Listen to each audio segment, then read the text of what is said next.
Welcome to the podcast, Lisa, from the She Is Me movement. You are doing amazing work to give a voice to women around the world. Welcome. Thank you. Thank you for having me. I'd like to start with curiosity about what exactly you are building and what you have created. Sure. So She Is Me is a global ecosystem of women helping women. And it's basically our number one priority is to raise women's voices. And we started 6 years ago with modest conference of about 28 women who I called personally, people that I knew, and said, "Hey, do you want to help me organize this conference and sort of raise women's voices and tell our stories?" Because am a survivor of domestic violence, and so I survived an attempted murder in 2006. And after that, I really worked on healing and wanted to share my story because I didn't want any other woman to ever have to go through what I went through. And so I wanted to create this safe space where we could tell our stories so that women knew that they weren't alone, right? Because that's one thing that we experience is shame and judgment. So we don't speak up and we don't tell, we keep the secrets. So I wanted to create this environment where we could all come together and hear each other's stories and be able to feel strength and to be able to know that we weren't alone and not feel shame and be able to take action, right? To have a better life. So we started with this small conference and then we started doing, and this was in 2020, 2021. So this was COVID. So it was perfect to be able to do this digital or virtual experience. And since then we've just expanded.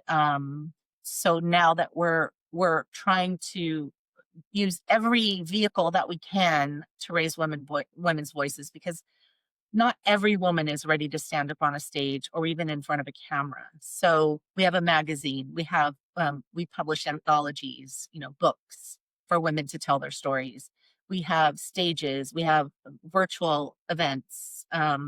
So it's like I said, this huge ecosystem. We're in 63 countries, and yeah, we're growing. We're coming to Australia soon, so I'm really excited about that to do some in-person events. So yeah, that's what we're all about. That's so good. I'm wondering what your experience was with the online events. How did that unfold? What goes well? How do you create a real connection when people are anywhere? Yeah. So I'm lucky in that I had a very long corporate career and I knew a lot of people from a lot of places. So I could really just call people and say, do you know anyone? Do you want to tell your story? That kind of thing. And so I got a lot of referrals to begin with. Um, but it is, the message that we had about telling stories and being together and creating community, I think it was really needed in the world. So it's really caught on, and people have been, um, you know, like wanting to be with us. I think it just depends on what your message is and exactly what you're trying to do, because it's easy to like get people together and have them all talk together online, but what's your end result? Like, what do you want to happen from that? For us, we want to inspire, empower, and educate as many women as we can because there are women in countries, third world countries, that don't, they live in a tent, but they might have a cell phone because cell phones are readily available and almost everyone has it. And they can go on to our YouTube channel and they can watch the content and, hear a story that they might be going through or have gone through. So that was really our goal, is to make sure that no other woman felt alone. So really, what is your goal? Is your goal for sales? If that's the case, make sure you tell people up front, like make sure you tell people like, hey, we want to sell you something. We want you to come and buy it from us. Like it doesn't have to be like that, but you know, because a lot of times people come to these events and they're like, oh, now you're trying to sell me something. I didn't know that that's what that was all about, just because I was in corporate product development and marketing for a long time. So it's really important that you be upfront and transparent with people. So I think when you're trying to get together, really try and figure out like who is your audience, what are you trying to do, and what is that thing that you're trying to solve for people. And then that's what goes into your messaging. Yes. Trying to balance selling and creating a social change. I'm very interested in that topic because I dipped my toe into events earlier this year, and I'm so keen to hear your perspective on how to fulfill both needs because you need to cover the costs of what you are creating and Yes. you need to sustain yourself and the people who are helping you to create. Hmm. However, at the same time, you still want to spread the word about how people can improve their lives. It's the old question, how can we make a difference and also fill our cup? How Right. do you approach that? Right.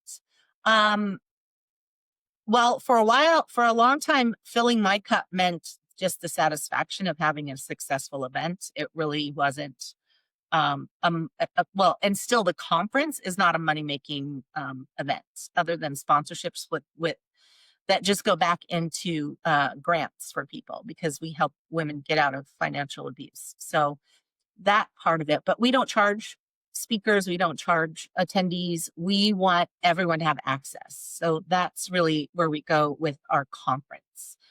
There are other products and services within our world that make money, but the conference itself is not a money making venture. It's really fills our cup by being able to help people, you know, but not, of course, not everybody can do that.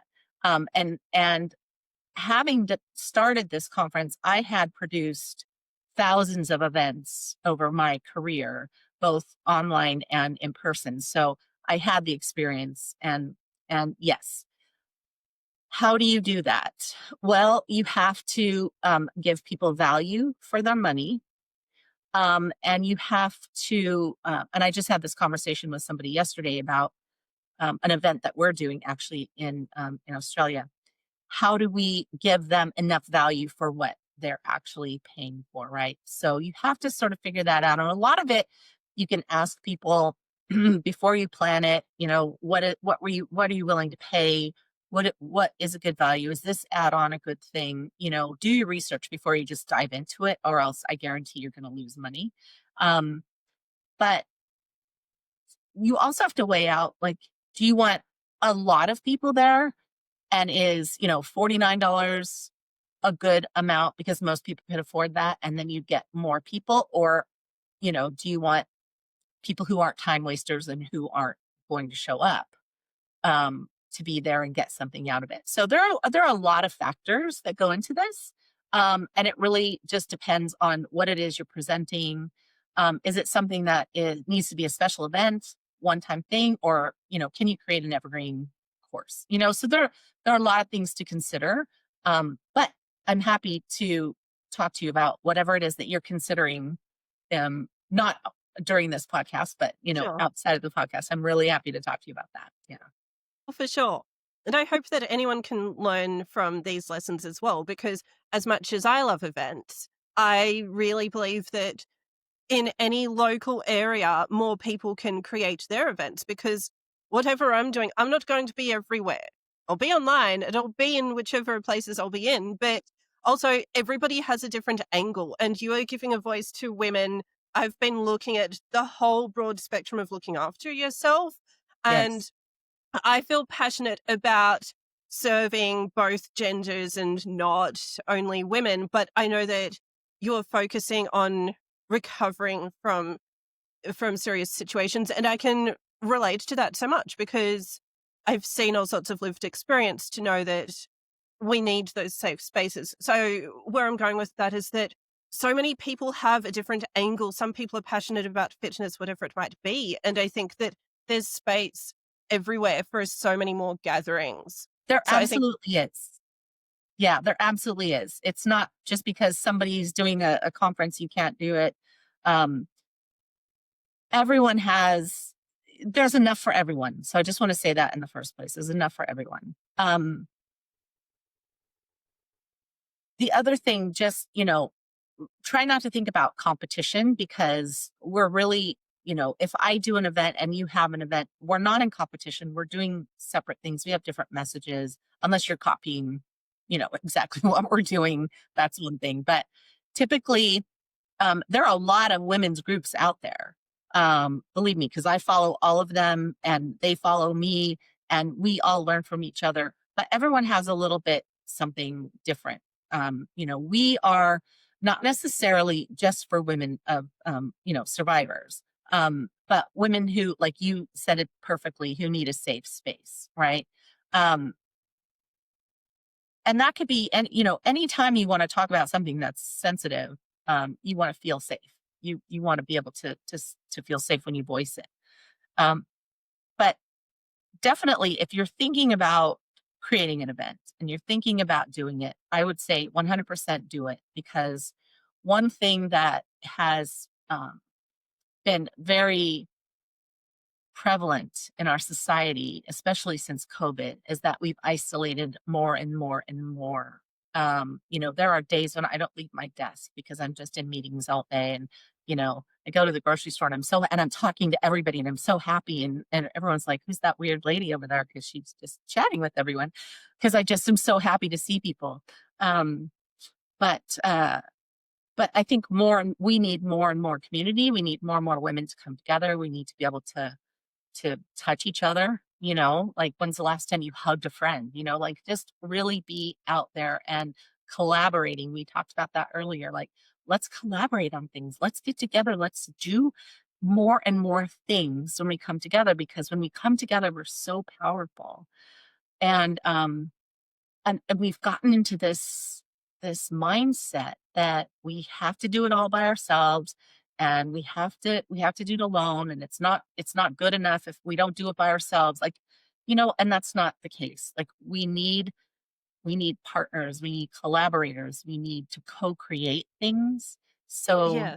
that we don't take on all the burden. Because what happens when we try and do it all ourselves is that we don't succeed, then we feel like a failure, and then we don't know how to come back from that, and it takes us a really long time. But when we have people that we're co-creating with and we're collaborating with, um, things go much faster. You share the load. You just, and what's the big deal? Like, I want to give you credit. I want to give you kudos. I want to lift you up. I want to say thank you for making this a possibility for me, because I, dreamed about these things, but I couldn't do it on my own. I mean, that just feels good, right? It really does. I think that the purpose-driven women anywhere are collaborative and generous, and the genuine ones will support each other. I think it's very rare it happens that sometimes there'll be someone who's always wearing a mask and never takes off the mask, but it's not everybody. And it's I assume you would have seen that there are some amazingly successful women who really connect as human beings, Hmm. and we can trust each other. And you talked about reaching out for help and not doing it all yourself. I'm guessing this would tie in with the feelings of shame, or just the pride in asking for a help, because I'm wondering if there's a similar feeling, just like when we are exiting a crisis or trying to gradually get out of a crisis, there is that shamed feeling in asking for help, but then also we can feel the same way about whatever we are creating, work, something creative, or a movement, because we want to look successful. Basically, we want to look like we're not failing. I think, have you have you seen a need to overcome the fear of looking like we failed? Personally, yes. But not for a while. Like I said, I worked in a corporate environment where it's very much male dominated, because I was in technology. And that's very much that male dominated space mentality where they don't ask for help, they've got to do it all themselves. But what happens is then they're taking credit for others' work, or they're, there's a lot of really terrible things that happen. But when we, you know, when we co-create, like, there's almost the chances of us failing goes down tremendously, right? Because the other person is, responsible for certain things. And then you feel sort of this accountability, and you feel like you don't want to let that other person down either. And, and it is about finding the right partner, or group of people to collaborate with, because not every, and this is where things come in. Not everyone has the best intentions. Not everybody is on that same, you know, level, on that same vibration. And you can very easily, if you want something so bad, very easily not see those red flags going into that relationship, because it is a relationship, going into that relationship in trying to achieve a certain goal.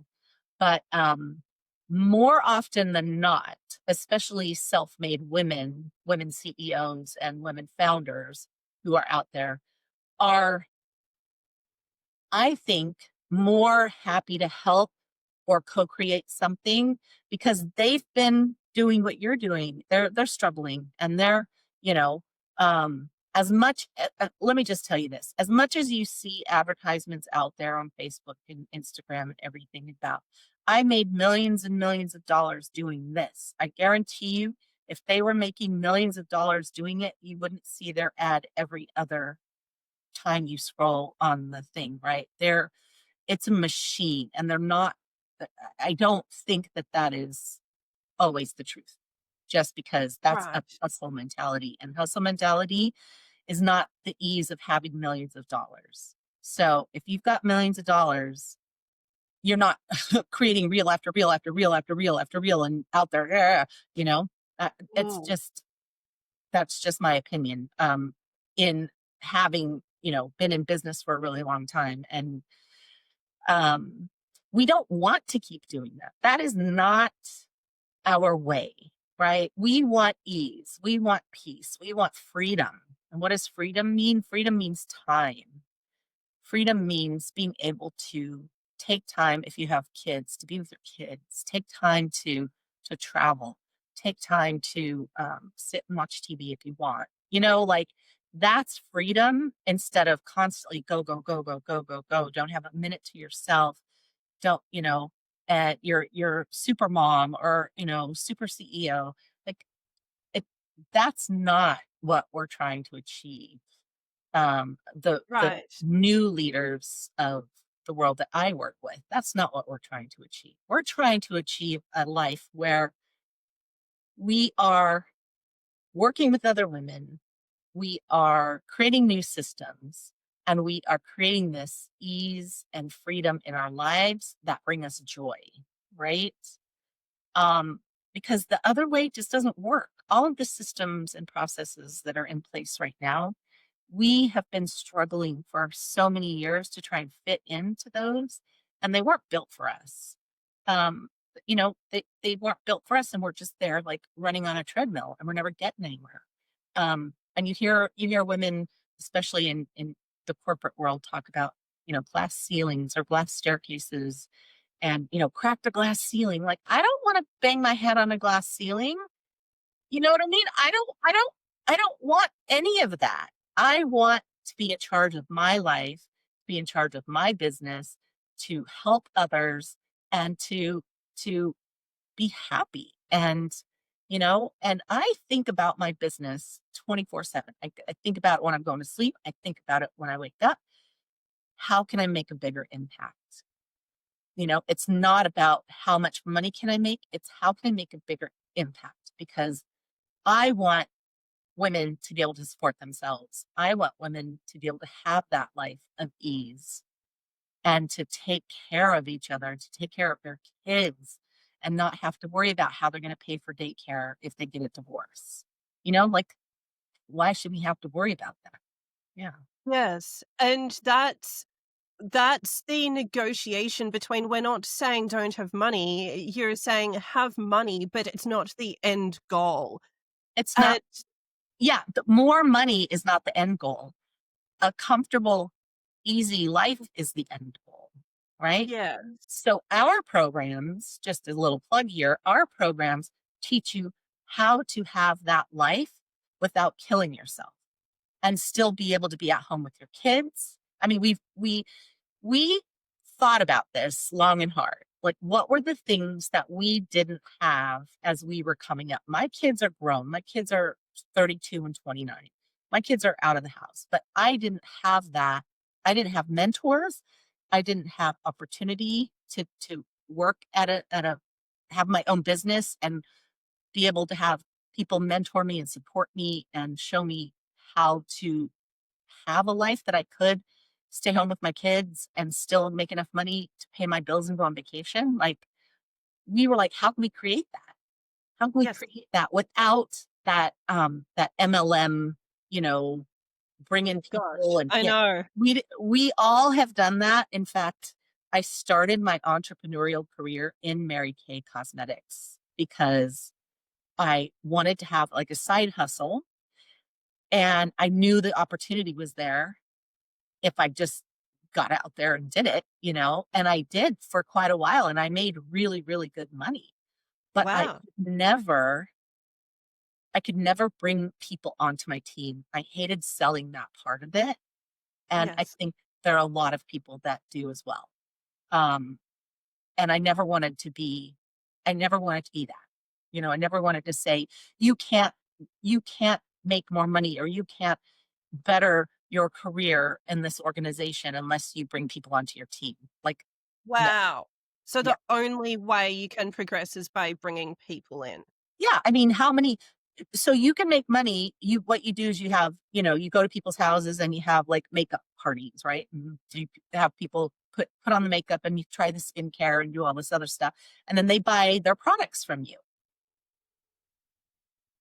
So how many parties can you have every week and Only still so have many. time for your kids and your husband and everything else?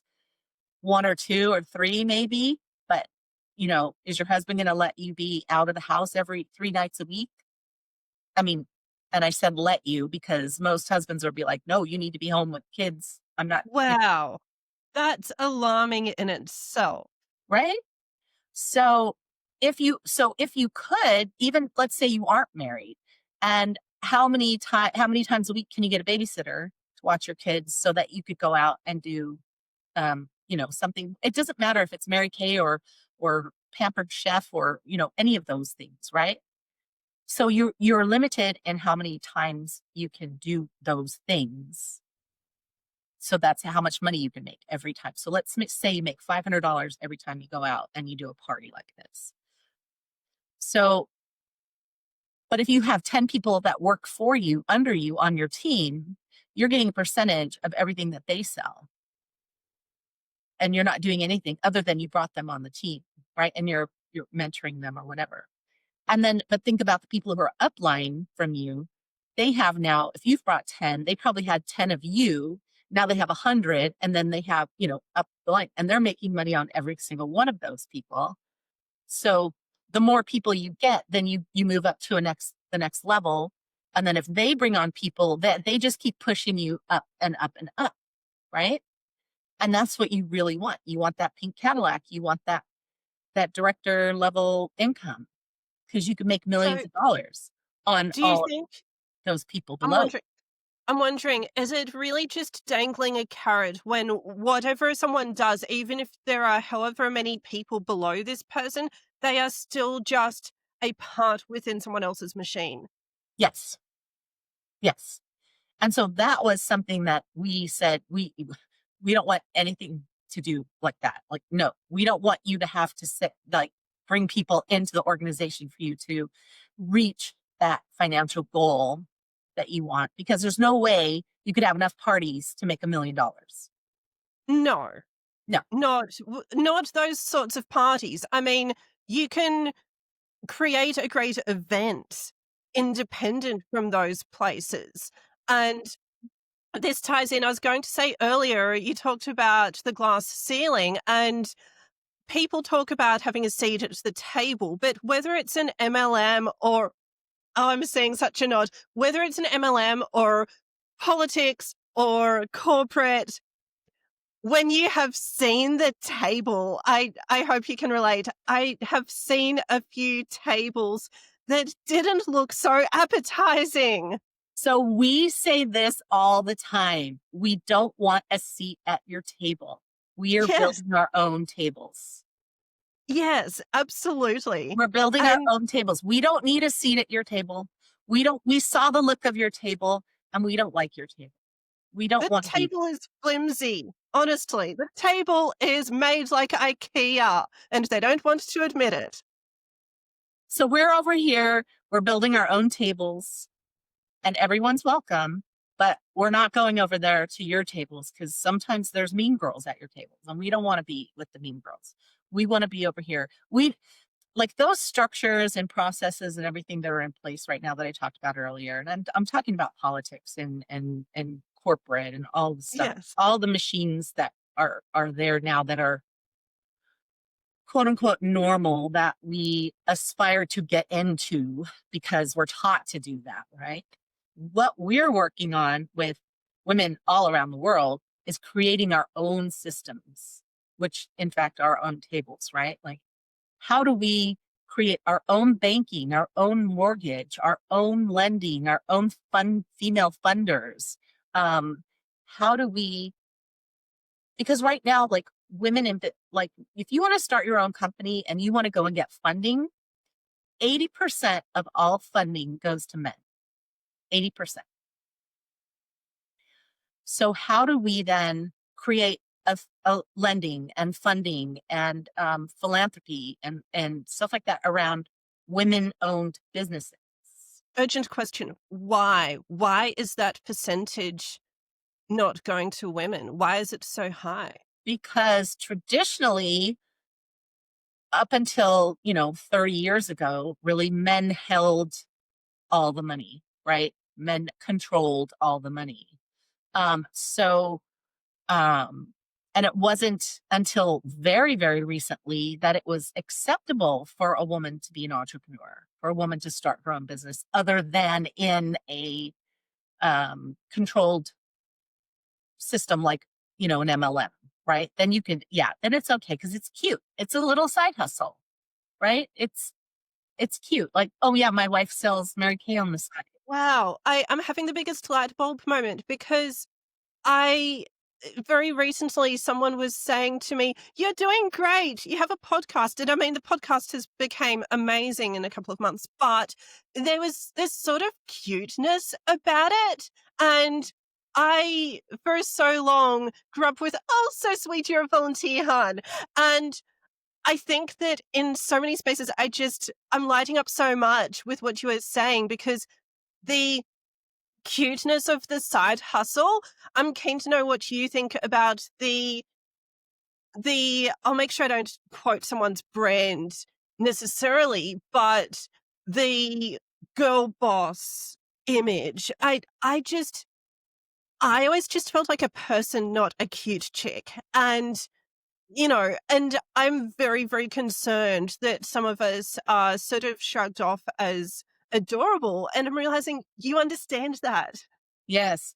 Yeah. So I you can do whatever you want. You can call yourself whatever you want. But I think, that whole girl boss, boss bitch, boss babe, that kind of thing really just is kind of power adjacent, right? You're still mimicking the patriarchal systems and everything that are in place. So you're still holding up all of those things, trying to be at that level, trying to compete with them.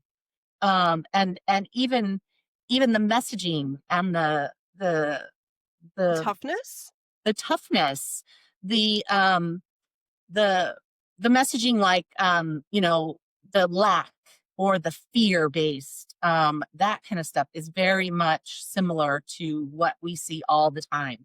Um and so what we do is more like power is in our softness. right? Power is in our empathy, in our community, in our allowing things to happen, attracting things in versus chasing them down and killing them, right? To make them listen. Or scaring them into, if you don't do this right now, you're not getting in. There's only 2 spots left, this All whole, the scarcity. yeah, That scarcity mindset. yes. Yeah. Yeah, that puts me off sometimes because sometimes I genuinely know that I want what someone can offer, but I'm having a lot going on in a particular week. And I think there are 2 types. There are the ones who will say, "Okay, get back when you're ready," and there are the ones who say, "There are only a couple of spots left," and I've heard that recently. So maybe it's genuine and true, but I think the right thing happens at the time when it should be happening. Yeah, yeah. And I mean, yes, you're right. Sometimes they're like, I'm a coach and I can only handle 10 people and there's only 2 spots left. Yeah, that's a little bit different than you gotta hurry up. The time's running out, the price is gonna go up, and this whole thing that like this urgency and this lack of availability for people. Like that's no way because that just does not make your cortisol just start running and like your nervous system like zing. Yes, and you know what? The last time I saw someone doing that in a community, really urging people, "Get in now before the amount changes. Hurry, rush." That person then ended up very politically catty moments later, and I think it was the same energy. It was, "Let's ramp everything up," instead Mhm. of, "Let's just make sure that everybody is okay." Yeah, yeah. So we're just make sure everybody's okay. Come on in, join the party. We're here. What do you want to do? Where do you want to go? How can we help you? And that's really what we want to do. We want to empower you. We want you to be able to support yourself and stay at home with your kids if you want to, and build a business where you're only working a few days a month and still making enough money to support yourself, and be able to help other women, so it's like we're paying it forward, like we're paying it forward to them, and then they get on their feet and they're paying it forward to all the women in their community, and we're building community leaders, which I think is what we really need, right? And then become sort of this web of women, that we're all connected and that we're all sort of on the same, we're all talking about the same things, we're all practicing the same things, and we're all just in this community, which is really beautiful. And it's not to say that we aren't political. Are you kidding me? If you read my threads, like I'm out there like bashing the politicians every day because they're just such idiots. But um, you know, You know what I think the difference is there? Life is political and we live in a political world, but it's whether we want to play that game and expect to win it. I think that's a bit different than just observing the political influences that are surrounding us. Do you think right, right, so? right. And my observation of the political influences, and you see on any of my social media, is really just like, why are you doing this to hurt people? Why are you doing this to starve people? Why are you doing this to kill people? Like you don't, none of this needs to happen.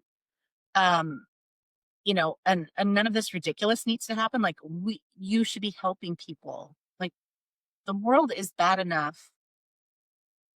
Do some good, and the same with the billionaires. Do some good. You have more money than you'll ever need for 100 generations. You can do good. You could turn things around in this world. You could do good. And that's one thing that we do with most of our profits is they go back into grants so that women who can't afford even the small amounts that we charge for some of our courses to get them to certain places, we're like, okay, grants, here you go.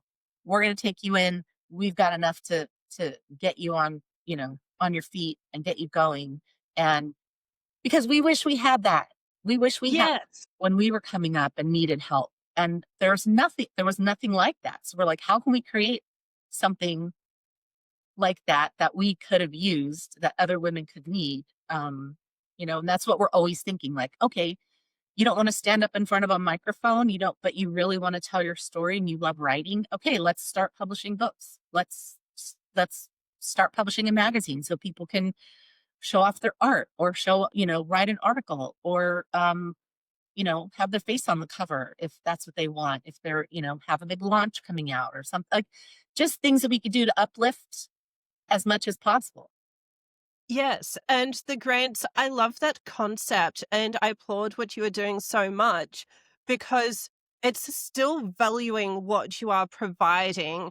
And the balance, so to speak, that I found is I wanted to value what I was doing.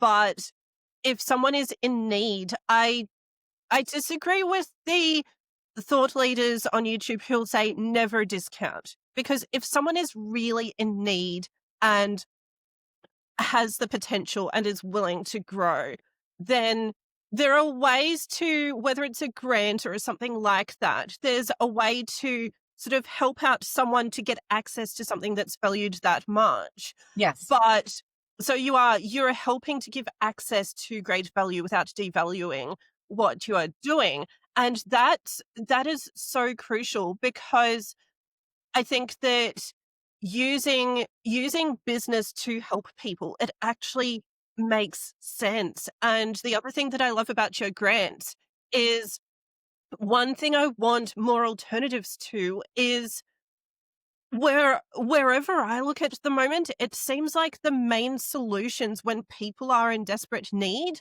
it's to turn to the government, and it's not just welfare payments. There are so many ways that people say just go to the government for health insurance, for all of these things, and then there is so many strings attached to that, and it's really putting the power in the hands of a government that could be doing anything, and whether it's right or wrong, it's all concentrated into one space. It But is. why can't business help people and provide another source of help? Right, right. And they should. And I mean, it's been proven over and over and over again. If you give people even a basic living income, right? That they do better, that they're healthier, that they're happier. There have been a couple of even cities in the United States that started paying their homeless population just to get them kind of on their feet. And it works. It works because people don't feel so desperate and so down, and they're like, "Okay, now I can afford to stay the night somewhere. Now um, I can get, take a shower and go on an interview. Now I can, buy new clothes so that I can go on an interview. Now I can, eat a little bit healthier so that," I mean, there's just like when you have nothing, and I know what it's like to like be in this situation where your whole life has just like been swept away by a flash flood almost, like you just standing there watching everything disappear. And are you comfortable to share anything at all about where you were and what you recovered from? Sure, yes, absolutely. So I was married for 17 years, and it wasn't bad from the beginning, and it never is. It's one of those things that there was alcohol and addiction involved in, and it was a very slow progression to where it ended. And that's what typically happens in domestic violence situations. Like you don't know that the person's gonna hurt you and you get married to them anyway. Like that's just not really what happens, right? The person's typically everybody loves them, they're charming, they're wonderful, and things um get worse as they go along. But there are a lot of things involved. Like we can unpack this for hours. There's a lot of things involved. And you know, sometimes if you end up making more money than them, or um there again, there's a lot of things involved. And And that's okay, and we don't need to be ultra detailed, and that's okay, but you pinpointed something there. So in your in your example, making more money, have you seen that sometimes women become a target in relationships when they are growing more successful in some way than their partner? So I liken it to this. So usually when you meet someone, you're on the same level, right? You're very you're sort of vibrating at the same level. Like, yay, I found you, yay, okay, love, love, kiss, kiss, here we go. And then as time goes on, usually there is a gap. And that's when the fighting starts, right? That gap is where, like, we can't agree on anything, and we don't know how we're going to. And sometimes, it might be a day or two, and then the gap closes, and that's fine. And it kind of does this, right? But when that gap gets too big, like, I'm successful, I'm enjoying my work, have something, and I haven't grown at all. Here's an example. I spoke to somebody one day, and she said, "I think I'm going to break up with my boyfriend." Um, 2 years have gone by, he still doesn't know where the vacuum cleaner is in the house. All he does is play video games, blah, blah, blah. Okay, where were you when you met him in your life? Like, where were you? She's like, "Oh, I didn't really have a job, and I was sad, and I was depressed, and I just wanted to hang around my friends." And I said, "And where was he?" And she's like, "Well, he has a job, he doesn't really like it, but he's depressed and he plays video games." And I'm like, "So you guys were pretty equal when you met, right? And now where are you?" She's like, "Oh, I love my job. I have this great career and everything." I'm like, "Where is he?" "Oh, he's still depressed and he's still playing video games and he's still." So I'm like, that gap is really big, right? And so, yes, good idea. Break up because that gap is not going to close. Inequality. Right. That's explaining so much. So does that mean that if one partner is continuing to connect with the world and create, and the other partner isn't doing that, then the inequality will just push them away? Further apart, yeah, further apart. And then because that the one partner feels so powerless to change that situation, they become angry because angry feels better than being powerless, right? Wow. And then that anger could easily turn into, maybe punching the wall or throwing something, and then of course, you're going to react. And if you've never seen anything like that, you're going to react. But typically, things happen, smaller things happen.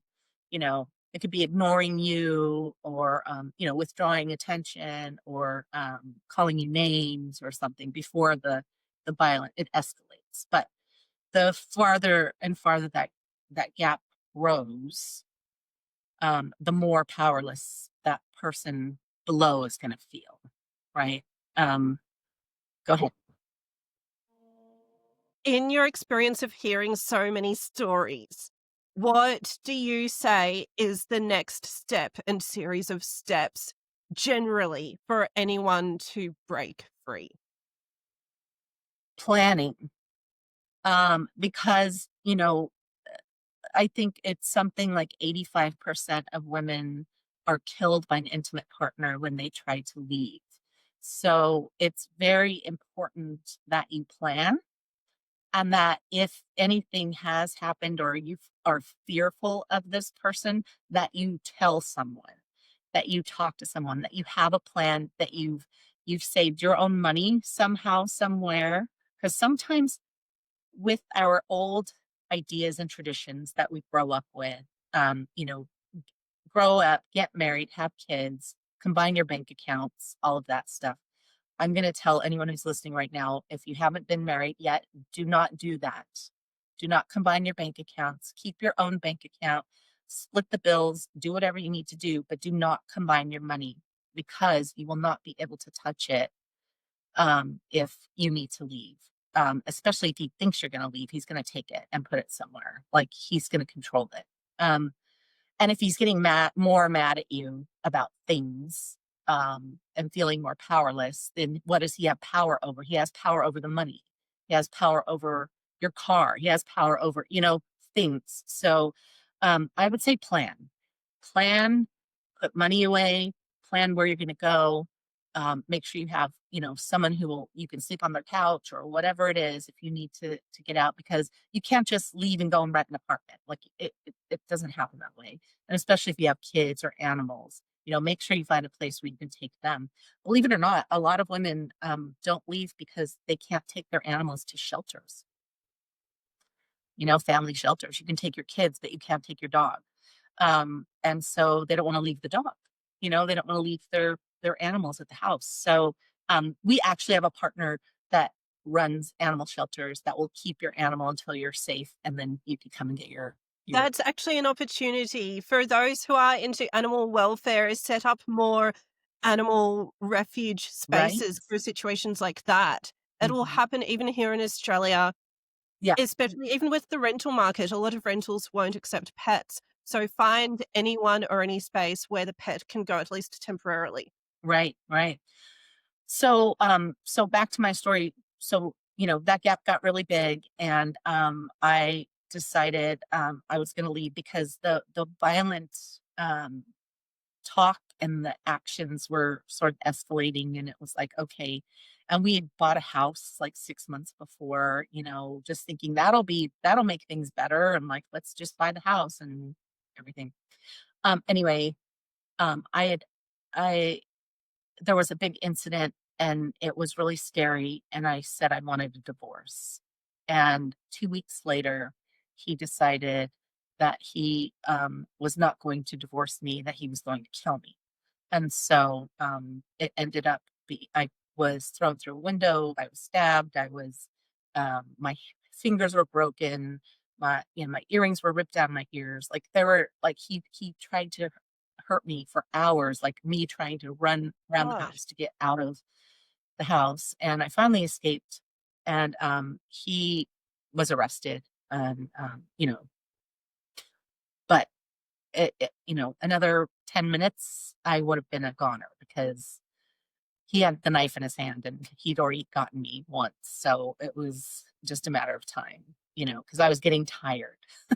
So um, I, it's a very detailed story, but the police did come because he did break my phone, though, which is a felony in itself. You can't keep people from being able to call for help. Um, But when all of it was said and done, he still got 50% custody of kids. And he was not the only jail time he did was the jail time when he got arrested that night. And because he had been taking pills and booze, and was so out of it, when he started detoxing, they put him kind of on his own because he was like, I'm gonna kill myself, and because he was detoxing and kind of going crazy. And so he spent, I think, 4 or 5 days in jail, but no other jail time. And that was not because of what he did to me, it was because of his rehab. It state. was essentially unofficially rehab. Right, right. And then we went to family court, and he got 50% custody, 50-50, because here in the States, you can't bring up the criminal charges in family court if the criminal charges haven't taken place yet, like the courts haven't taken place yet. So I wasn't allowed to talk about it. It just had to be, why are you getting divorced? And we had to say, oh, irreconcilable Irreconcilable differences. differences. Thank We you. hear that line in the news whenever a celebrity has a divorce. So is that the default line almost all the time? Right, right. And then when all was said and done, like 2 years later, I think, when we finally had the judgment, he got a $258 fine, an anger management class, and 6 weeks of picking up trash on the highway on a Saturday. And that was it. How do you navigate sharing parenthood with someone you have that history with? It's not easy, especially since one of the kids was at home when all of this was happening and was, of course, scared to death, and didn't want to be anywhere near him.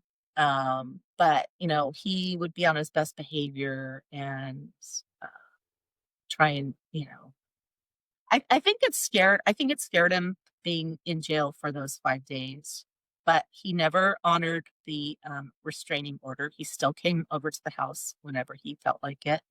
Um, yeah, it's not easy, especially since you know what he's capable of, and how do you leave your kids with him, right? But if you don't, then you're the one who gets in trouble. Like if I were to say, no, you can't have the kids, he could take me to court and then the kids could be taken away from me totally because I would refuse it.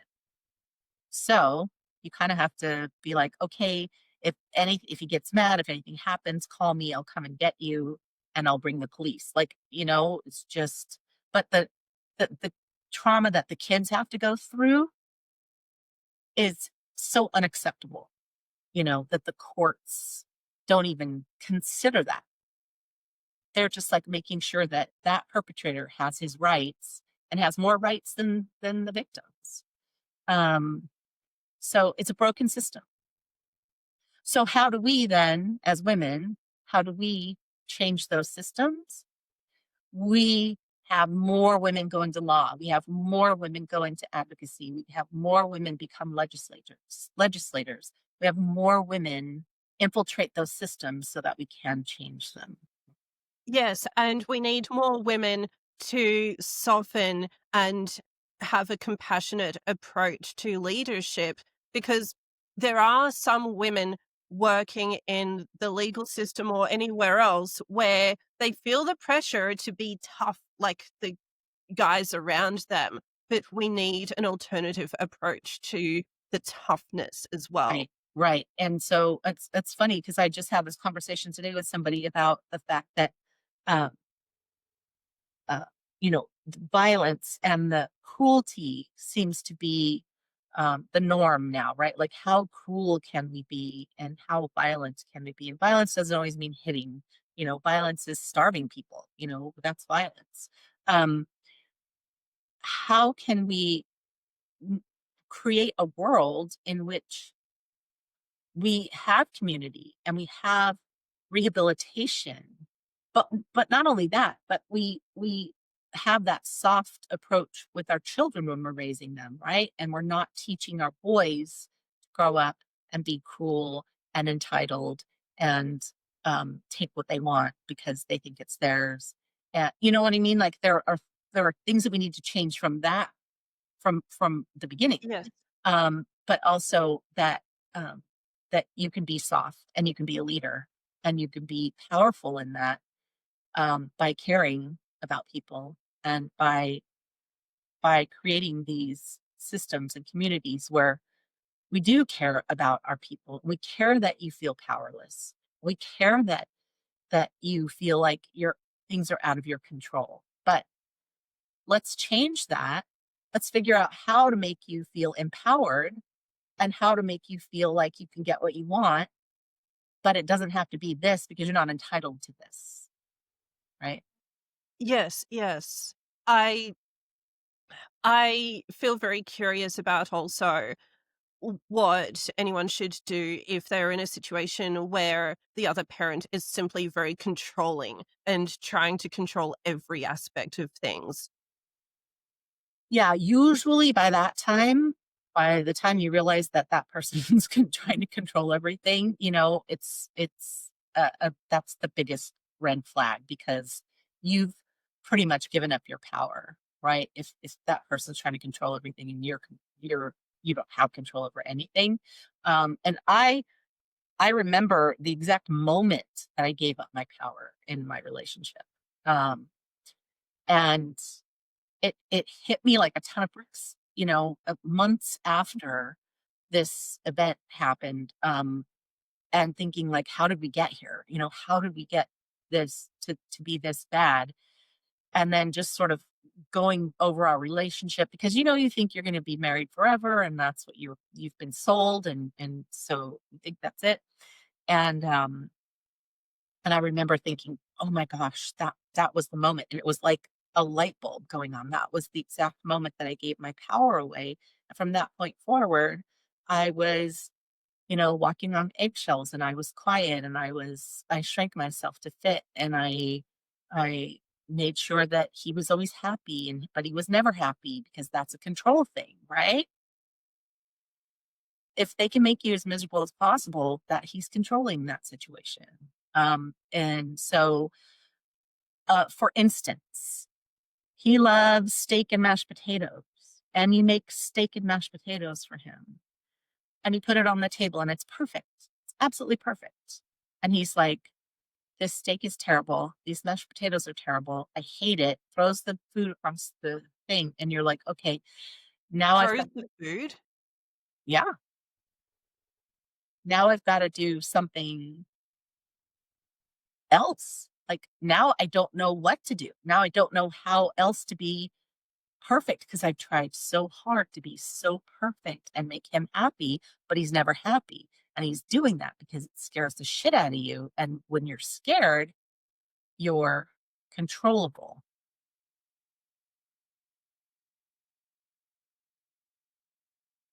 Right, right. I think also sometimes someone can control the parenthood so entirely because that's all they can hold on to. Right. Yeah.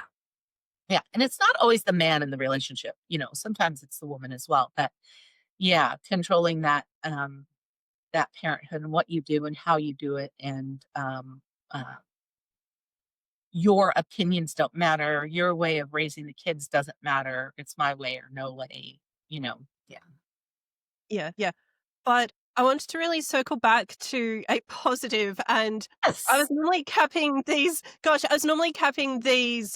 conversations at about an hour, and I think we'll have a little bit more than that, 10 minutes more than that, if that's okay, because we had so much to talk about. But I wanted to know, getting back to the events and community connection business, what what 3 things do you think that all women should be doing to build their independence? Because maybe they had a serious situation, but maybe they are just going steady in a normal life, but wanting to create more and have an adventure or get creative. So, what are 3 things that everybody can do?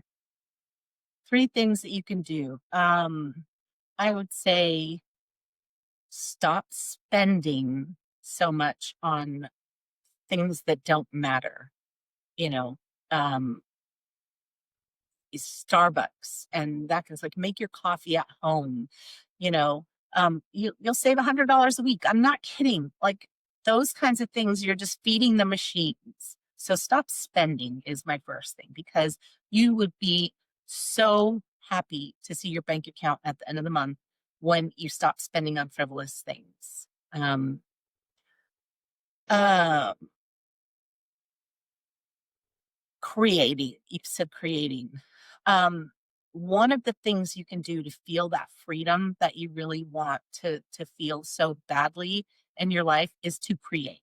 So whether it's writing songs or poetry or a book or painting or crafting or learning a craft, um, there is a giant free well of information called YouTube. And I guarantee no matter what, if you want to learn how to make brooms, you can find it on YouTube. If you want to know how to, plant a garden, if you want to know, like anything you want to know, it's there.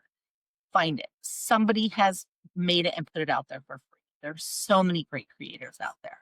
So you can feel free and wealthy and healthy because when you're creating, you're using your right brain, and your right brain is where the world opens up.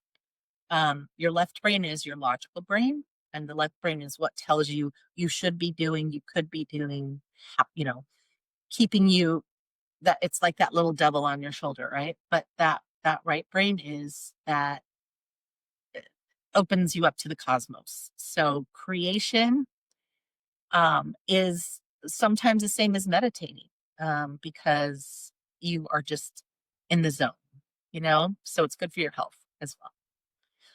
And the third thing is, I think, go find your tribe, find your find your friends, find your chosen family, and spend time with them.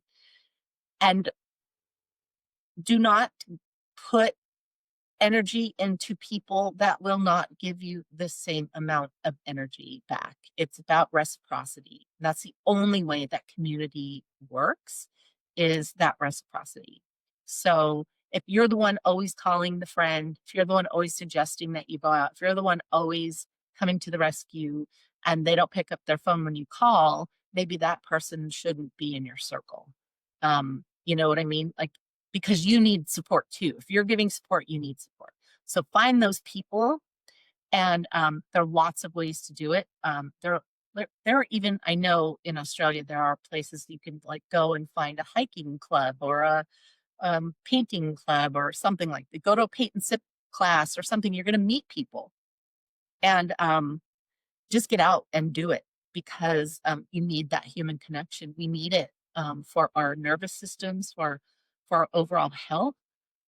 There's nothing like laughter and even tears with someone who holds space for you, you know? And I don't know how many people actually have that in their lives anymore, but it's so important. It is. You are inspiring me to get back to doing any sort of community events because we always need more spaces to have conversations, either as the main focus or alongside any sort of creativity. Hmm. Create and connect. That is crucial. Yeah, and I remember when I was in college and, my best friend went to a different school that was, 3.5 hours away from me or whatever, but I would drive to her school sometimes on the weekends and hang out with her and her friends, and we'd sit in a coffee shop, and we'd just sit there all day and talk and just get to know each other, and it was just something about, and those people that I met then, I still have relationships with, Um, but I'm lucky in that even the communities that I've built in the past few years, the women have been amazing. I mean, there have been a few that have dropped out and said, "Yeah, I don't want to work with organizations." Like that's fine. Find your space. That's what it's all about. If this isn't the space for you, then that's okay. I'm sure there's plenty of spaces. There's plenty of people. There are plenty of people. Lisa, thank you so much for the wisdom and the insights. You're You're welcome. helping everybody to grow.